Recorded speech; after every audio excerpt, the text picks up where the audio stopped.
It's no secret that tenants have it tough at the moment, with both record low vacancy rates and record rent increases across the country. And there's no light at the end of the tunnel, with a fall in development approvals and an increase in immigration to put additional pressure on our housing situation. But even when the situation wasn't so dire and the balance of power hasn't so starkly been in the favour of property providers, tenants have often been at a disadvantage when pitted against some landlords.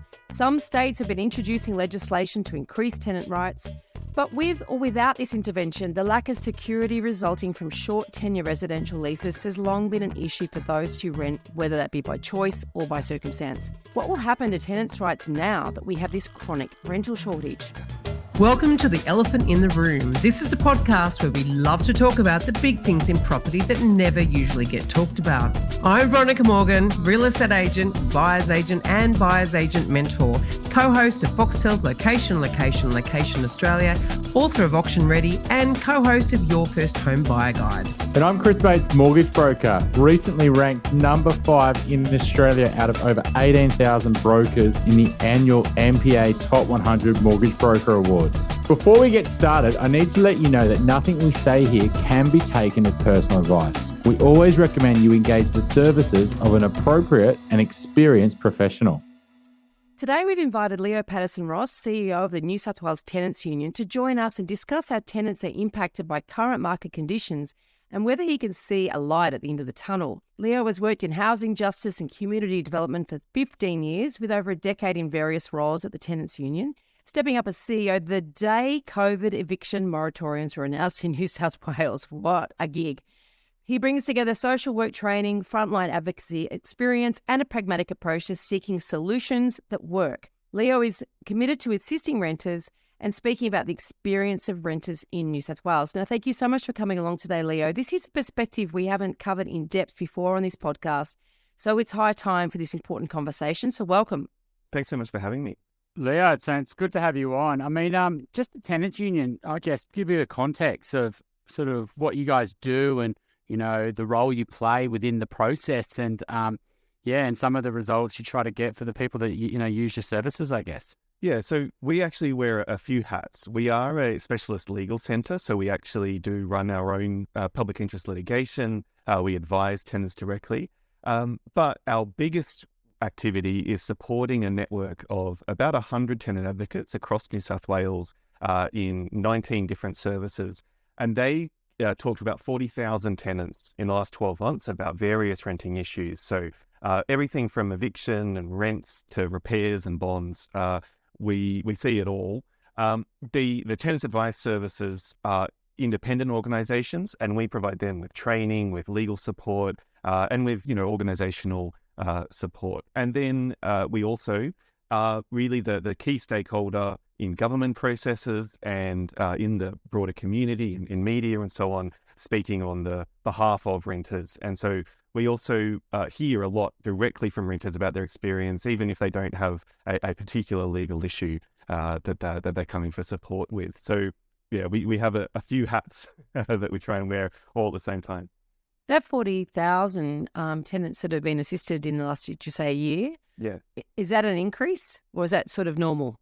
Yeah, no, a big increase.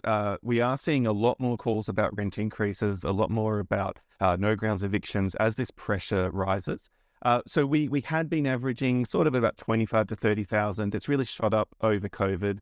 We do have some extra funding at the moment that's also supporting that, but that funding is starting to drop off.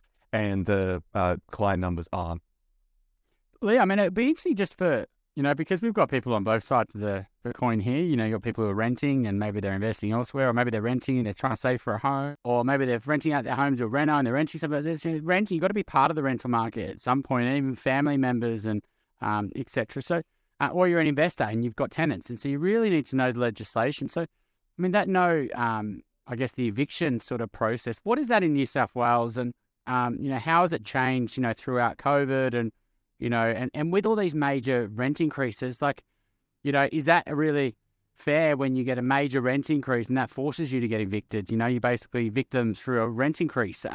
So what's sort of the rules of the land at the moment and how they changed? Yeah, so we're talking here about really Section 84 and 85 of the Residential Tenancies Act 2010. So this is the about the third iteration of the kind of modern renting system that started in the late 80s. At the end of a fixed term contract, you can be given 30 days notice, or during a periodic agreement where there is no end date, you can get a 90-day notice. Either way, there is no particular reason that has to be given as to why the tenancy is coming to an end. And so that means that it's very difficult to challenge. And it does mean that some good reasons, or some reasonable reasons perhaps, like an owner moving back in, are kind of bundled together with an owner wanting to retaliate against a rent increase negotiation or repairs. So, some pretty reasonable things get mixed up and get tarnished by this sort of untransparent way of bringing a tenancy to an end. And so really that's the reform that I'm sure we'll talk about in a bit. In relation to rent increases, how this plays out is that we have actually seen people handed a eviction notice and a rent increase notice and told to pick one. And that's the kind of, really distortion of the relationship that having a untransparent approach to evictions causes. Most people, most landlords and most agents don't actually serve the no grounds notice, but it impacts the relationship because both parties know that it can be served. And so we actually did a survey a few years ago where essentially the longer people had rented, the more worried they were about no grounds evictions because they'd either received one themselves or a friend had or family had. So young renters coming in sort of sometimes had a bit more of a idealistic view and thought, oh, no, well, it's in the contract that repairs are going to get carried out, so of course I can ask for it. But, and look, most of the time they can. It's just this gamble that if that person doesn't want to carry out the repairs, and often in reality, it's that they don't necessarily have the money to carry out repairs. They're over leveraged, they're feeling a bit desperate themselves. Yeah. And so they put off repairs, and eventually find someone who isn't asking anymore. Leo, in the COVID world, there was a lot of people, and I think we're going to, maybe not so much now, maybe they've signed up for a higher rent increase because that was their only option, right? So the rent's gone up from $700 a week to $800 or $900 a week or something, right? And they're like, well, we can't go rent anything else, let's just do it. And then they get 6 months down the line, they really start struggling, start falling behind on their payments. And then they also think part of that is because the rent went up, etc. Or in COVID, a lot of people couldn't pay the rent, maybe it was their role or their job got, was no work. Maybe they're in, hospitality, etc. And they've damaged their credit file, their rental property file, I guess, not so much their credit file. Are you seeing a lot of people where in this tight rental market that they get evicted? Either it's through they can't afford the rent increase, or they're late on their arrears, they get kicked out with tribunal or something, that they can't end up renting something else because their rental history is tarnished. And really it wasn't their fault per se. It was just the circumstances they were put in because of COVID or because of the rent increase or because, just something else in life. Do you find that they're slipping through the gaps and, almost they're basically having to become homeless or moving with family or friends because they've just had that really traumatic event that they have really damaged their file for a number of years? Yeah. So look, it's tricky, right? Because if you were renting at a relatively high level and maybe your income dipped for a bit, but it's sort of back on par as it was before, even with that mark against you, you might still be seen as a less risky proposition than someone with half your income but a clean record. Right. And so these are the kind of decisions that a property manager is making when they're looking at all the applications. They're judging all the applications against each other. And this is one of the sort of flaws, I think, actually in our system, is that we've turned it into this competitive process where rather than assessing an individual on their ability to sustain the rental, on their likelihood of breaching, we're actually comparing against sometimes hundreds of other people.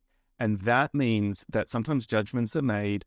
And to be fair, a property manager trying to assess 100 applications, that's a huge job. So they're looking for the ways to slice and dice that pile to get a good result for their landlord, but without spending 6 months, making a decision. So people are having a mark against them.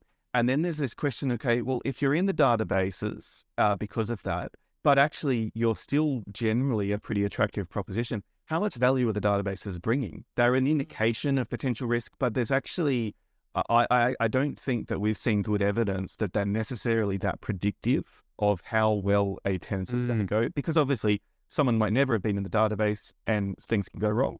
And some people are in the databases and everything will go fantastically well, So it's a tricky one, and I don't envy property managers at the moment, dealing with so many applications and so many difficult decisions. Yeah, I mean, look, property management is a thankless task anyway, really. I mean, it's a very hard job, and there's quite a lot of churn in the industry because it is such a demanding job. And you're dealing with, often people in stress to some degree are both ends of the equation, often landlords, or I know there's a more political correct term, property providers.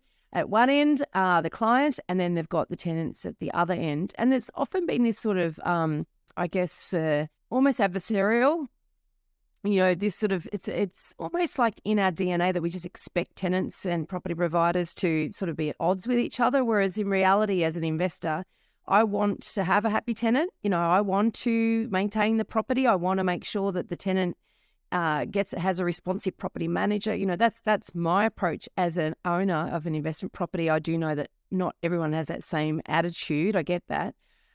And it's funny, I'm reflecting on this conversation around rental increases as well, because there's a lot of dialogue out there at the moment that investors are raising rents because of their costs going up with rising interest rates. But the fact is that if we could do that, then we'd raise rents whenever costs went up. And I can tell you from experience, I'll give you one experience of one of my properties. I used to get $720 a week for it. I can't remember exactly when it dropped to $700, but that was before COVID. And then my tenant, I had a great tenant, but they happened to buy a property and move to Perth at exactly the wrong time, like March 2020. And so then I took an absolute bath. I think I was giving $580 a week for it just to get it rented out. And I only had one application and they were terrible. They were not good tenants, but just for cash flow, I took them on. Now they left after their 6 months. And then I think, I've had two tenants since then. I've got these great tenants at the moment paying $650, right? Now, the reality is the market forces are now such that we're back to market rent being around about $720 for that property. But that's been around about a 5-year turnaround. And so they could claim, oh my God, that's unfair. Rents are going up. But as a landlord, I say, well, actually, I've gone with the market. Market pressures had rents going down for some time. I had to suck it up, Do the tenants contact you or those tenants advocacies and say, oh my God, my rent's falling. I'm upset, Yeah. And so it is part of a bigger picture. When you look at that, I'm not sort of trying to claim that I'm particularly good or particularly hard up, but it is part of a bigger picture. And of course, when you've got these market forces that have been conspiring for some time, a lot of people we've been talking to about the rental shortage are saying this is not a sudden thing, So I'm sort of curious. 2 questions coming out of this long-winded preamble, but one, do you blame property investors, right? In any way? And also, did you see this crisis coming? So blame is not the right word. I think that the problem that we have is that we've set up the property investment as an investment first and kind of a home as like if you're lucky, it comes second. And that's what we need to turn around. We need to see renting and housing generally as an essential service. And in the same way that, when you go to your local GP or when you go to your energy company, these are businesses, they're trying to make money, but they put the service delivery first and then they make sure that their, business model works so that they can continue to deliver that business. That's what's gone kind of awry. And so property investors have been told by government, by banks, by financial advisors, this is how you do it, by real estate agents as well. This is how you do it. This is the approach you should take. And, you're an investor. You're trying to get the most that you can out of your investment. That's all kind of quite natural. What we need to do is recognize that that's not working for the community. That's not working to deliver what the community needs. And that then lets us have a bit more mature conversations about, okay, what does it look like to make sure that people can access homes where they need it, that they're good quality, that they're safe to live in, and that they provide the sort of stability that we know homes need.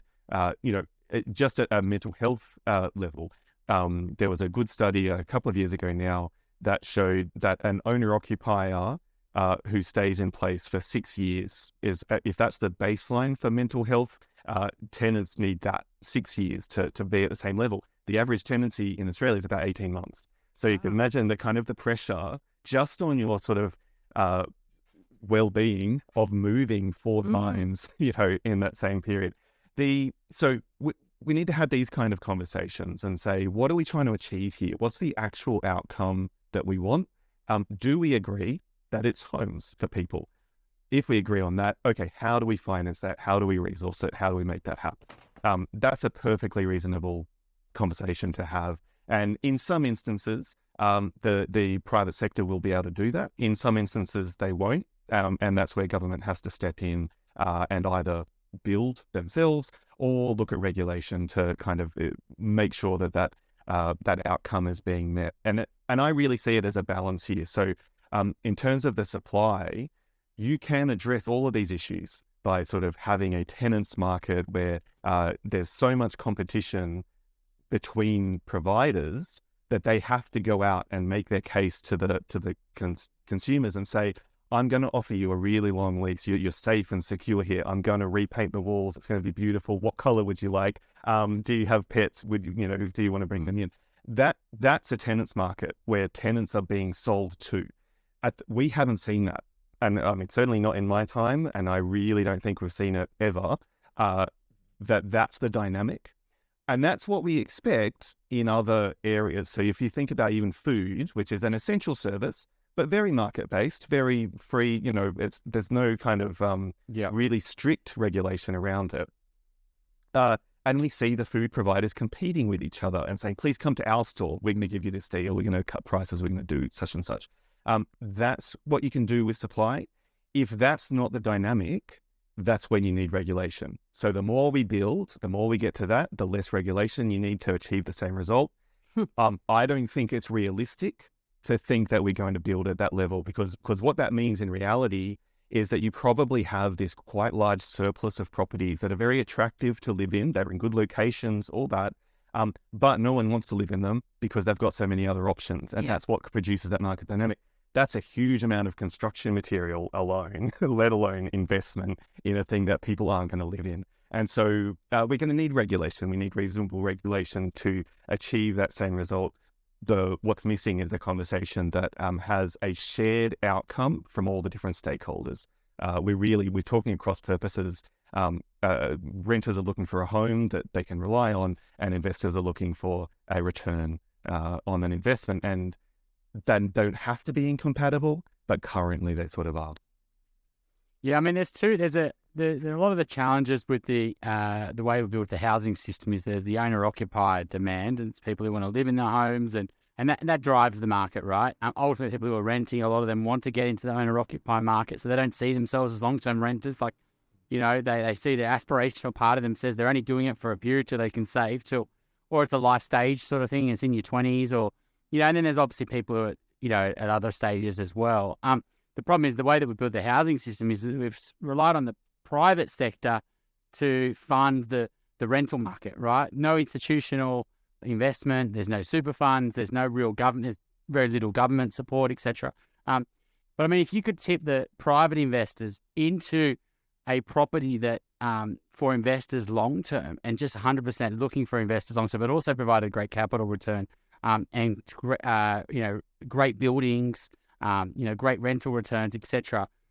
Like a build to rent for the private sector, I think there would be money there because a lot of investors would feel safety in knowing that, that is a building that's going to have great long-term, facilities. It's going to have great tenants, etc. It's sort of flipping the model from one-to-one, or maybe it's a fund, or maybe it's like all investors invest in a fund together that's government-backed that goes and buys 1,000 properties that are rented to the rental market, and you can come in and out if you want. You just got to sell your unit. So do you think some of these ideas, because there is a lot of build to rent going on with the governments and big developers like the Mirvacs, etc. But but I don't think it's really much on the mass market, like residential sort of mum and dad investors are playing in this market.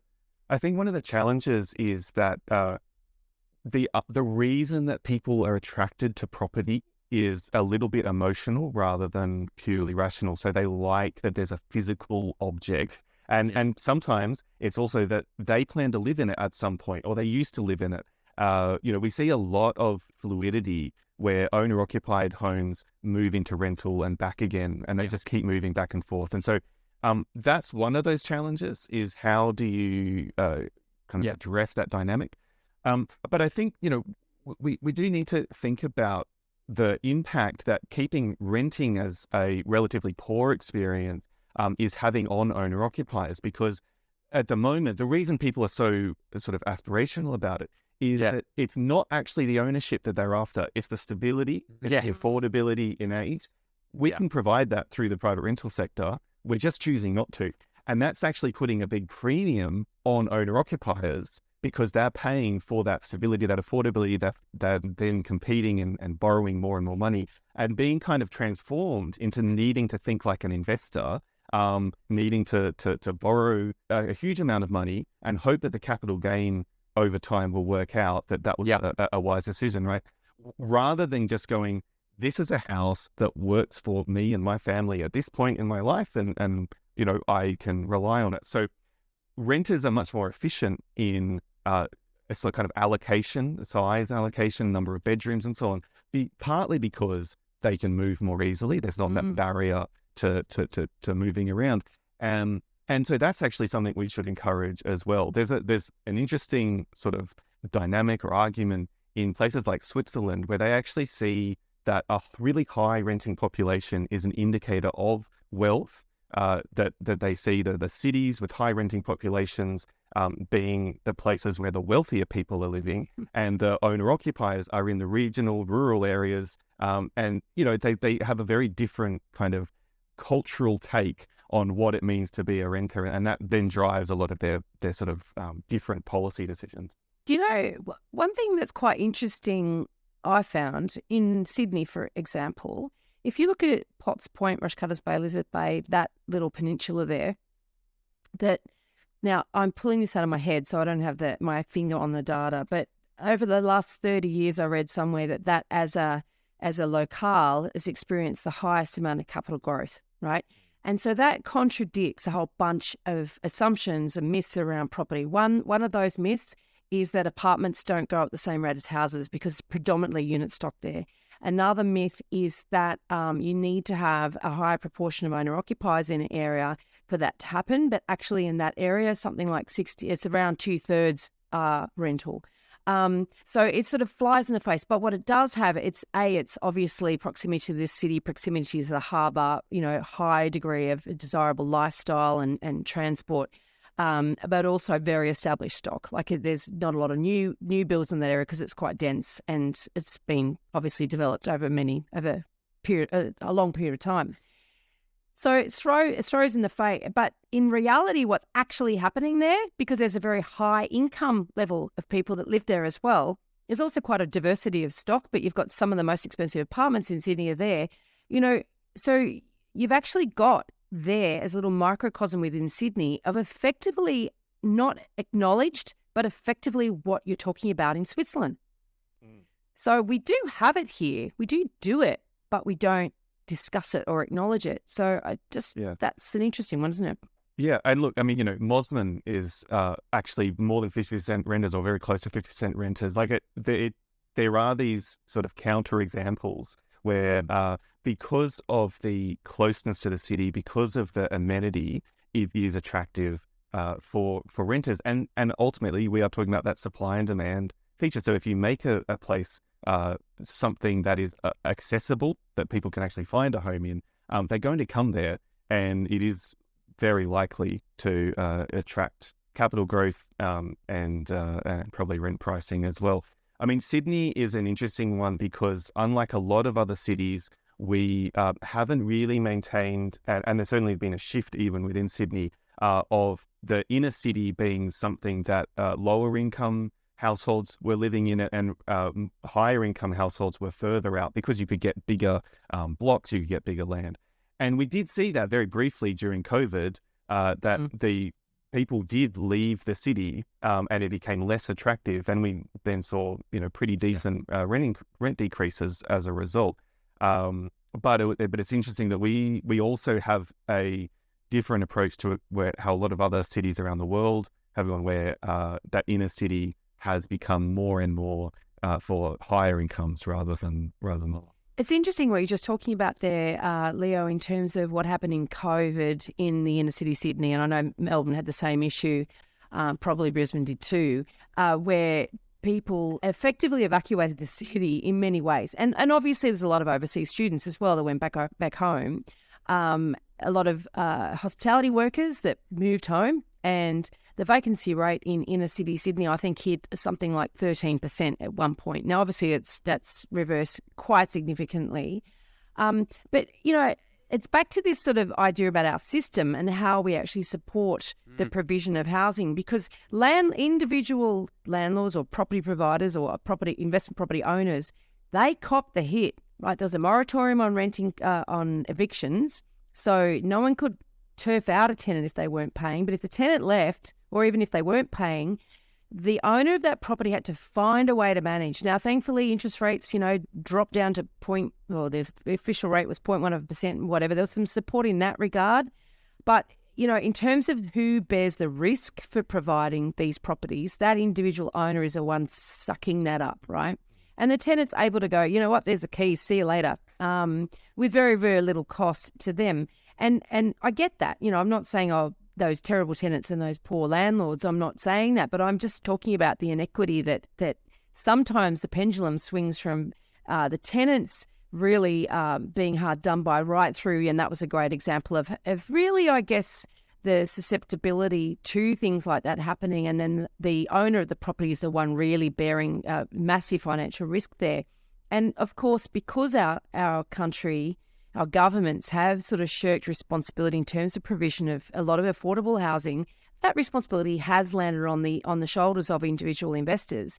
And it's such a fragmented industry. Like you're dealing with individuals who own these properties, and they're generally being run and managed by small businesses who are the local real estate agencies, typically across the board. So, that sort of, I guess, the issues with the provision of housing and the way it's viewed as housing versus as an investment, you can see why that's set up to not support what you're talking about. So are there answers that you think are on the horizon? I mean, do you think the build-to-rent sector, for instance, is going to help turn that on its head? I mean, what do you think is going to be required to change that? And is it dead in the water? I mean, is it basically our pipeline so small and our demand for rental property so large that we can't see this being resolved for decades? Yeah. So let me go through a couple of things there. So let's start with the eviction moratoriums in New South Wales, and they did differ across states, but in New South Wales in particular, it was against rent arrears evictions. But the no grounds evictions weren't prevented. And so actually what we kept seeing was that investors and agents weren't negotiating on the rent, and they were essentially freezing the tenant out who had this kind of piling debt. And they would either receive a no grounds notice, or the tenant would just have to leave because they were getting up to $10,000, $15,000, and they just freak out. So we really didn't see a soft landing there for a lot of people. A lot of agents and landlords negotiated essentially on their own back, and particularly in early days, we saw people quite proactive. But once that kind of initial wave, if you hadn't jumped in then, it was quite hard to get the whole sector along. It's a bit of a luck. I suppose it's a bit of a luck of the draw too for a tenant. If they're living in a property that person's owned for 30 years, there's very low debt or no debt on, and they're able to help. And I know a lot of property managers did say that a lot of their owners were very, very supportive and proactive, and other people didn't have that luxury. So, and that's the luck of the draw thing, isn't it, really? I'm on a personal mission to help more people make better property decisions. And you can find out all about what I'm working on at veronicamorgan.com.au. And there you'll find resources for first home buyers, details about my buyer's agent mentoring program, access to suburb help for investors, or if you're looking to buy your dream home or an investment property in Sydney's inner west, eastern suburbs or lower North Shore, you can connect with my team at Good Deeds Property Buyers. If you're thinking about buying your first home, upgrading to a new one, or purchasing an investment property anywhere in Australia, we would love to carefully guide you through this journey and importantly get the finance right. Please reach out via our website, wealthful.com.au. Don't forget that you can download our free full or forecaster report. Which experts can you trust to get it right? theelephantintheroom.com.au. Exactly. And so that was actually quite often during COVID, I feel like I was the one standing up in front of the media and saying landlords need more support because they're not actually offering support. And unfortunately, some people in the industry wanted to keep punching down on the tenants and say, no, you have to keep paying, find the money, work it out. And I was trying to say, no, the banks have not done a good job here. They haven't really given relief. Government needs to go back, federal government in particular needs to go back to the banks and say, you actually need to do a proper pause, not just a pause on the repayments, but a pause on the interest. Because that kept coming up in negotiations where landlords are saying, look, I can't reduce the rent that much more because at the end of this, I'm going to have this big interest bill to repay. So that was a big problem. And I think that does speak to that issue of this really defragmented sort of provision where there's not a consistent approach. And in particular, the investors don't have training that they have to do. The only barrier to entry to being a landlord is that you have control of a property. You don't have to own it outright. In many instances, and these often fell apart in COVID, you didn't even have to have a mortgage. We saw these kind of entrepreneurial head tenants who were renting out places, and they really collapsed quite quickly. But there's not that barrier to entry, which is strange in an essential service. We regulate everything. Your local burger joint has a food license. So it's very strange that we don't have these kind of regulations. And what that would do actually is allow government to have much better conversations with the providers to work out what's happening, what are the pain points, what's going wrong in that kind of a crisis, and then better deliver support. And that was a big issue that I had many conversations with ministers' offices and things where they said, look, we just don't know how this is going. And so it ended up being, people on the tenants side, not to fall into adversary, but people representing tenants, people representing property managers, putting forward their experiences, but there was no single point of truth that government could kind of rely on. And so that sort of relationship with government, where you do know who's providing what services, how they're going, that would have helped a great deal. And I think that is one of the paths out. And it's one of the things that flows from that sort of essential service conversation is ultimately it's in most investors' interests to have a nice, stable sector that you can rely on. You can better judge the various risks and what's likely to happen in 5 years and 10 years and so on.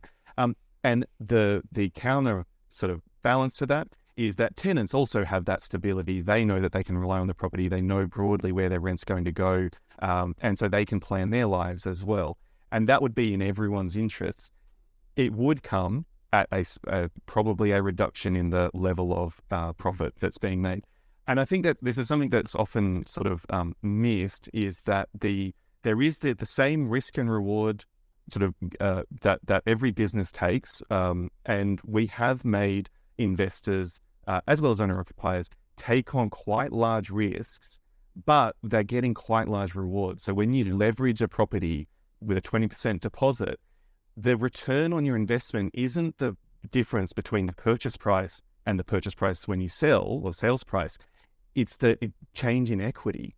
And so if you're highly leveraged on a 20% deposit, a 10% change in the sales price is more like a 40, 50% return on investment. And I don't think people appreciate that that's the level of financial risk and reward that's in play.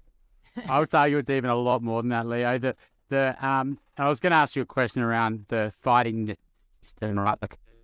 The big system that you that has to change, regulating property, etc. But while we're on that return to equity point, a lot of investors, you have got first-time investors, but a lot of investors are portfolio buying it using leverage on their home.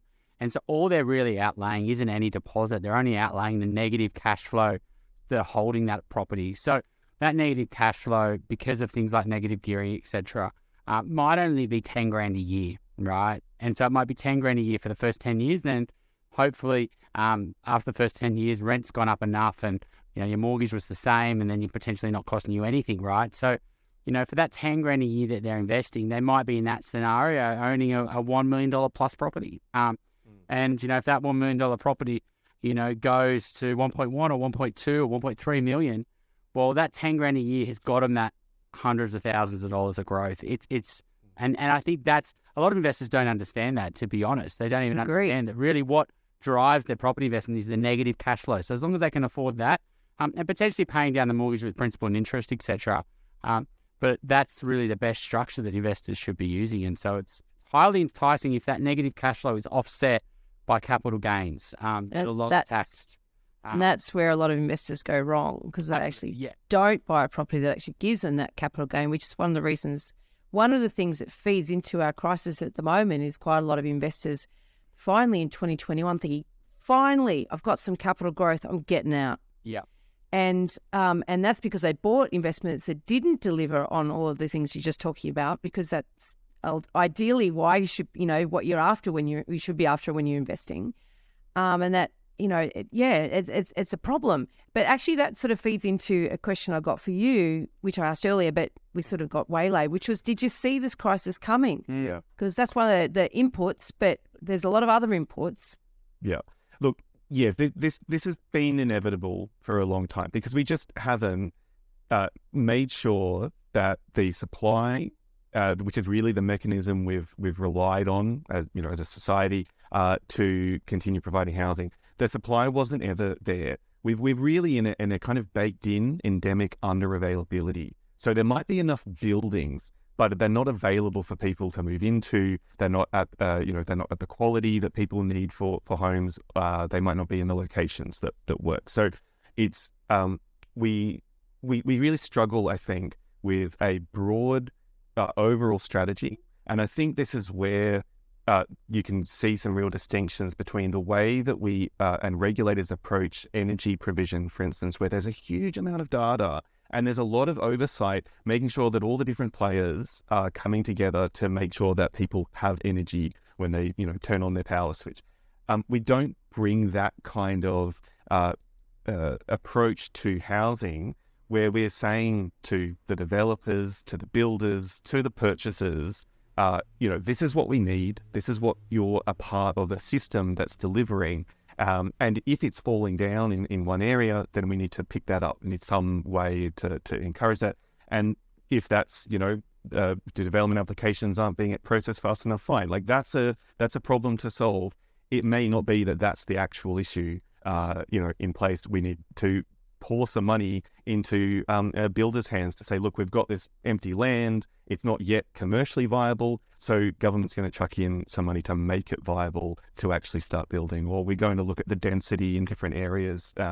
There's some very strange, when you look at kind of a density map of Sydney, there's some very strange areas that really are not performing, that it does not make sense until you consider that it's not actually a rational system that's aimed at delivering housing to people. Can you give us some examples? Well, I live on the North Shore of Sydney and most of my area.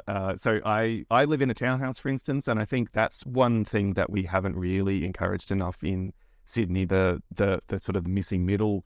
You don't have to do, and there's a lot of residents around here who are very worried about big apartment blocks going up around transport hubs and so on. They feel like it's going to overload the system.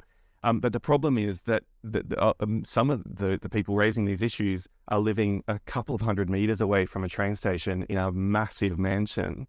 And we're not seeing the kind of usage of this land to be a row of townhouses. And I can tell you, I spent the first half of COVID in an apartment, and the sort of since kind of 2021 in a townhouse. The townhouse is so much nicer, and it's a perfectly kind of great place to be. So I don't think we should be worried about these kind of middle things that would ease a lot of pressure on the development needs that people don't like as much, the really huge apartment blocks. So are you suggesting we should be knocking down mansions within a couple of 100 metres of the station? We should be considering what's going wrong in that they're not being used effectively. And so, look, no one's wanting to see someone actually pushed out of their home to make that happen. That would be a bad outcome and a very unpopular one. But when a property becomes vacant for some reason, I think there should be a discussion about, well, why isn't this going to be incentivized? And it could well be with, financial contribution to make it happen, but incentivized to ensure that it's helping deliver. Because otherwise, what we keep doing is building on the very edges of the city, out west, and there's not the kind of support, there's not the train links, there's not the community infrastructure that supports all this new building out there. And so then it's not a pleasant place to be, and people are kind of feeling trapped. They are right up against their neighbours, and it hasn't been designed in a way to facilitate that. So, they're not building in a decent backyard so that you might be up against each other sideways, but when you're up against each other, from all sides, it just becomes this sort of cloying. And it also means that we're experiencing the heat impacts, particularly in Western Sydney, of so much construction, so much constructed dwellings and not enough greenery, which is where, I've got trees, it's a pretty dense kind of group of housing, but we've got trees, we've got greenery, I've got a decent view out the back. It's a nice place to be, right? We can achieve that for everyone when choosing not to at the moment. It's sort of interesting because, I live in Newtown, which is very dense and in terms of small houses, not a huge amount of apartments. Or townhouses for that matter, mainly because of the age, but also it's full of workers' cottages. Yeah. So, and there are trees everywhere. Like I actually am amazed. But a lot of the new developments, they start by basically raising the site, so taking out all these established trees, and it takes decades to get some high degree of foliage in foliage cover, is that what it's called?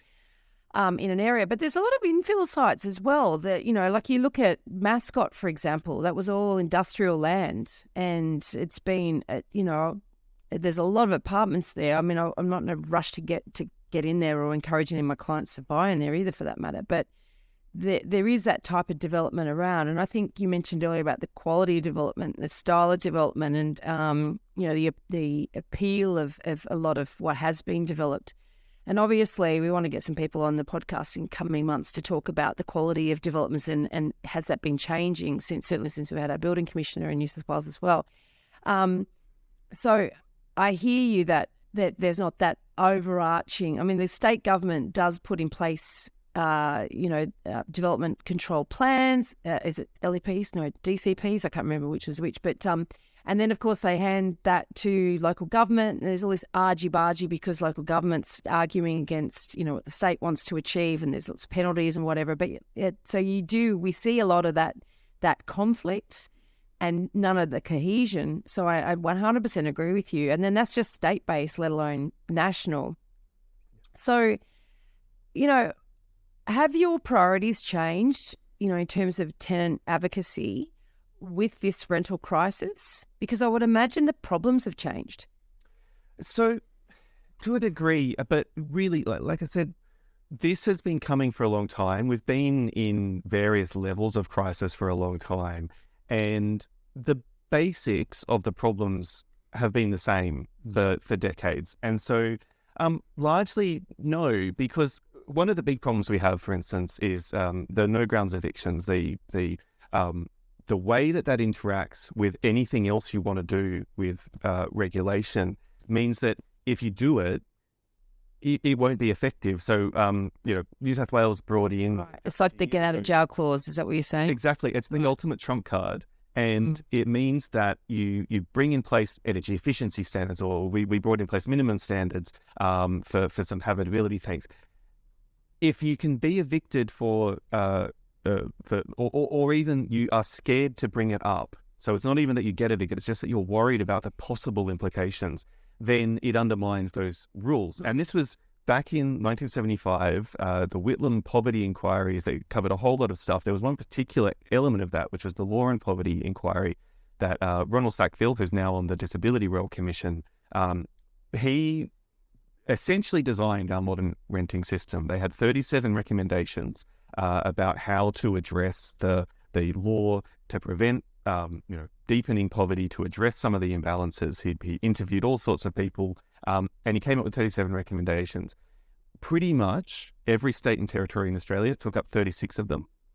The one that Sackville said, you have to do this one, otherwise everything else isn't going to work, was the one that we didn't do, and that was removing no grounds evictions and replacing it with a set list. So in 75, Sackville said, owner move-in, significant renovation or change of use, and obviously breaches and so on. These are the reasons that a tenancy, it's acceptable to end it. And we didn't do it, and unsurprisingly, the relationship has been pretty rocky. But within that, we've been trying, governments have tried different things to improve it. And we're starting to see them, I think, recognize that you actually can't achieve the other outcomes that you want if you don't address this sort of very basic relationship setting item, because you're just not coming together as partners to negotiate. Leo, is that sort of your mission statement is probably to change that one thing, and then you start to change other things after that? I mean, I guess it's a bit frustrating when you're in a system and you can see the imbalances. You can see that, we had yesterday, the Labor government came and changed rules around superannuation, right? Like, it's easy pickings. When they went to the election to try to change negative gearing and CGT, and given there was lots of other policies that they were also trying to do at the same time, which were, pushing votes in different directions. But, they're probably not brave to go back to the property market again, right? But they're brave to go and change super. And so I guess is it when you're fighting the system and the unregulated property market, which gives so much benefits to the banking sector, which is a huge part of our superannuation sector is invested in the banking sector. You've got the construction sector, the jobs, the state government, the federal government, the finance segment, etc., all benefiting from that world. And we've got a huge migration, and we want to grow. So we need to lower the reduce red tape around transactions, right? Make it easier to transact, make it easier to build. Just keep building, because that's where the profit is. And then you get these tenants that are left behind along the journey. Is it sort of you to say, well, I'm not going to try to change the system because the system has got too many, conflicted interests. But if I can change this one thing, that would dramatically increase the benefits for tenants, and then I can start chipping away at other challenges. Is that sort of the way you guys are attacking it, or Yeah, essentially, I think we often are operating at a few different levels. One is the specific kind of regulatory questions that come up from time to time. So, rent bidding, the privacy laws, and we're always going to try and give our best advice on how to address these things, with the proviso that yes, it's going to be less effective if you haven't done no grounds, and government workers in particular get sick of hearing it, but it is just the way that it is. So we try and craft solutions that are going to work, that are at least going to make a difference, even if it doesn't go the whole way. It'll improve things. It's a step in the right direction. I think that the other part is talking about some of these kind of cultural concerns, the way that we think about renting, and so trying to show, to demonstrate that people who rent are real people. We've got these homes. We value our homes just as much as everyone else. That changing that kind of attitude then makes some of these other conversations much easier. And it can be tricky sometimes having those. They're very big and immovable things, kind of cultural values. But that's part of our work, is to actually address that conversation to try and then have other things put in place, like the reasonable grounds, because it does just become much more irresistible once you accept a shared value system. And so, we are certainly talking a lot more about rent increases than we have in the past, because the sector and a lot of economists get very skittish about things like rent regulation, which is, understandable given some of the academic literature, understandable given the kind of incentives. But, we are one of the few, very wealthy nations that doesn't have forms of rent regulation, and certainly one of the few that won't have a conversation about it. And when we're seeing increases of 30-40% in a year, I mean, it just becomes a bit sort of silly not to at least have a conversation about it. That's true, but if you're talking about 30-40%, is that coming off a rent that has been decreased through the lockdown period, though? Do you know what I mean? It's more difficult to get a baseline given our recent history. Yeah, no, for sure. In the inner city, there were rent falls, but actually on the fringes of Sydney and definitely in the regions, there was no noticeable rent drop. And actually, they're the ones who are being hit hardest with rent increases at the moment and over the last couple of years. So we can say very confidently that if you're in a regional town and the rents have increased 30%, that has not been coming off a lower base. And in the inner ring, it's certainly true. There was a big fall, and so some of the rebound is kind of getting back to where you would have been otherwise. But we're really seeing it above. A kind of, if you drew the trend line, we're back above the trend line now. So it's not as dramatic, but at the end of the day, we've got to kind of consider that Sydney, the inner ring of Sydney, was already some of the most expensive places to rent and buy real estate in the world, let alone the country, particularly in relation to incomes. And so we were already inflated. And you could make a pretty decent case, I think, to say that what we saw in those COVID price drops was getting closer to where, in an ideal system, we'd be.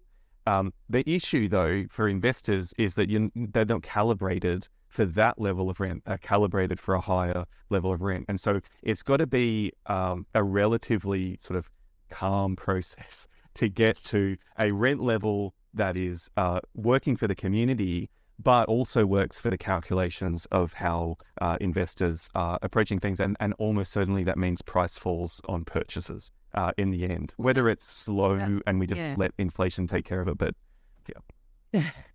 Well, I mean, that is a problem too, because of course, whilst investors might like to think that yield, we definitely do not encourage people to buy property for yield. And one of the reasons is because there is actually no correlation between the sale price or the purchase price and the rental, as opposed to commercial real estate where there is a direct correlation between those two things. And so, Chris was saying earlier before that, that really an investor needs to approach a property investment through a cash flow lens, but that the temptation there is to look at yield as being the most important metric, but it's actually not. It's like it's your ROI on your annual input, towards your long-term capital growth. Now, just one last question before we ask you your Dumbo. You did mention reform before, and we were talking about, just then about, a big fish to fry for you guys would be changing that no cause. No cause evictions, no grounds evictions. No they have different names in different states. Mental blank there. Anything beyond that? What other reform is in the wings? So look, I mean, I think there's quite a lot that has gone unexplored and is becoming more important, particularly during COVID. So we talked a little bit there about the regulation and also potential licensing of providers. And I think that's a really interesting conversation to have. Other countries, so Scotland has introduced a register. It's very cheap, it doesn't cost a lot to register, but it just provides that level of transparency around the system. I think it would help property managers a huge amount to have better lines of accountability as well. But probably the big one that's really coming up at the moment is the application process. This is functionally unregulated, and that means that property managers are left trying to work out what does it mean to act in the landlord's best interest in running this application process, and that means that they can be quite susceptible to a prop tech coming along and saying, hey, we can get you the social media data on these tenants, and wouldn't that be useful in a risk assessment? And then the agent has to say, well, I mean, I don't know how I feel about this, but if I consider that I have to act in the landlord's best interest, well, maybe I should get the data. It might help. So we have this area where it's very unclear, I think, for property managers what their real responsibilities are, what's the best approach. It means that dealing with people who aren't tested, who aren't necessarily regulated, and it hasn't been considered if it's a net benefit. And it all feeds into this really competitive process where, again, you might be taking in 100 applications, you're comparing them all against each other, which is a huge amount of work. It would be much more efficient to have one application who you consider, is this person appropriate for the property? Can they afford the rent? Do they meet the criteria?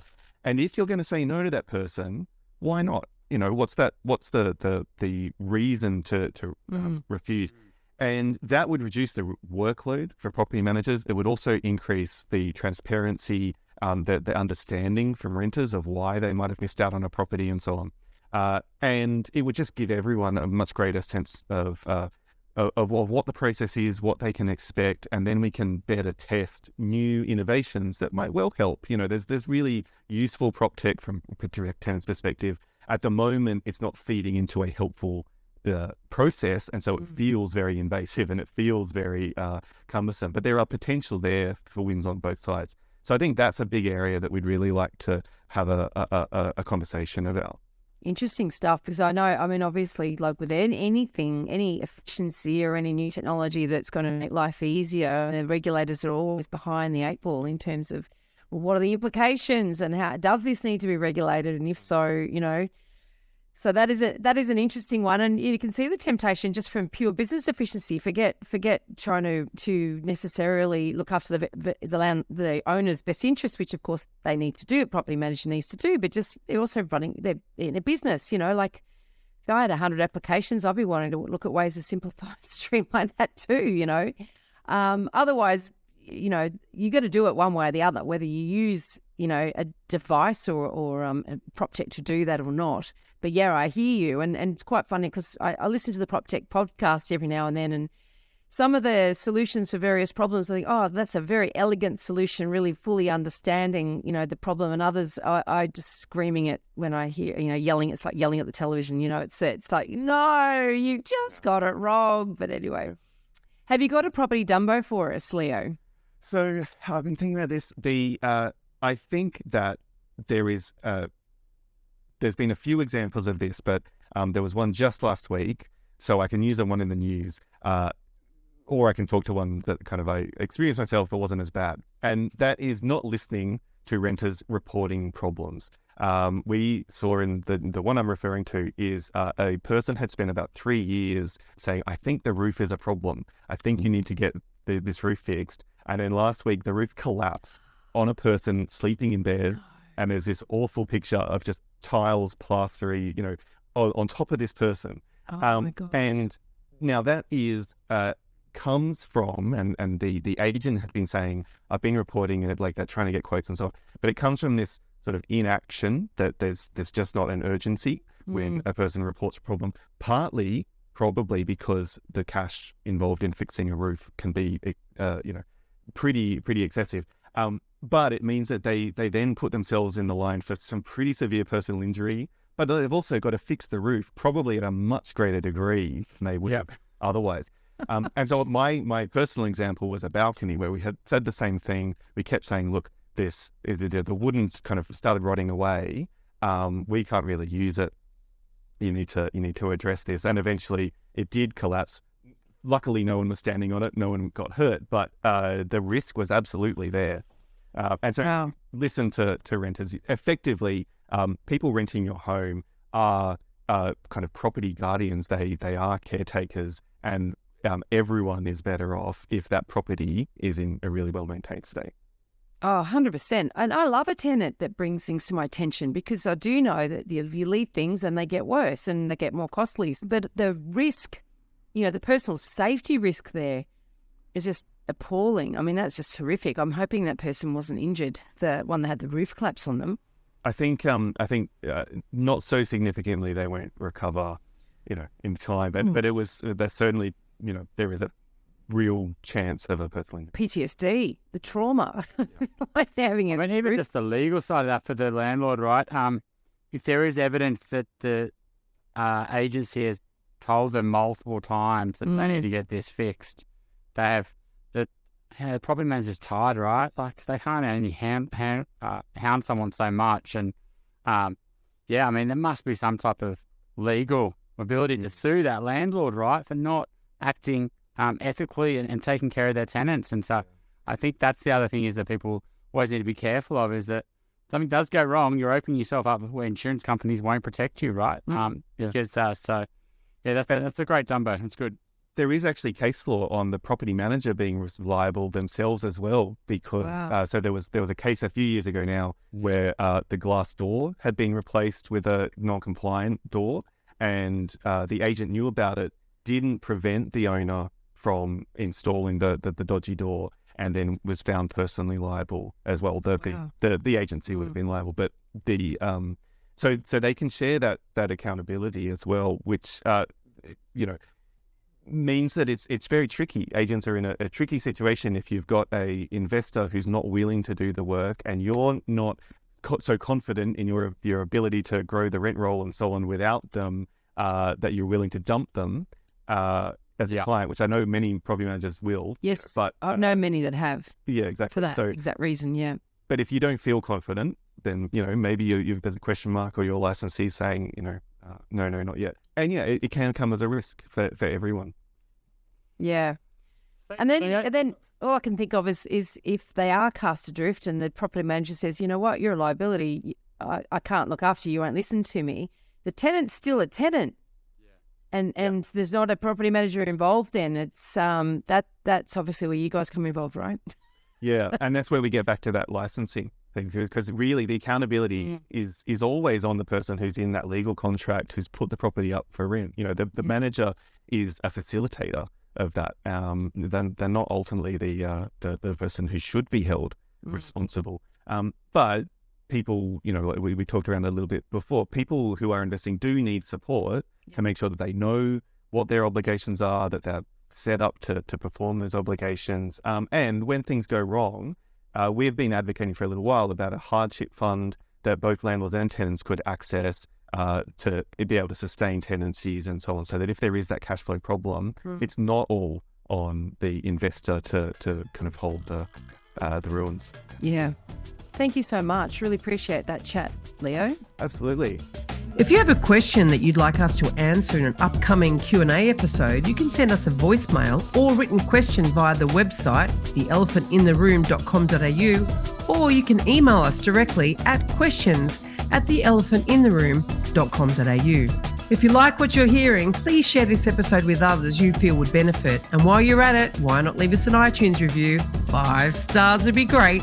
I know that sounds a bit cringy, but we have it on good authority that every review helps make it easier for other people to find out about us and hear what our amazing guests have to say.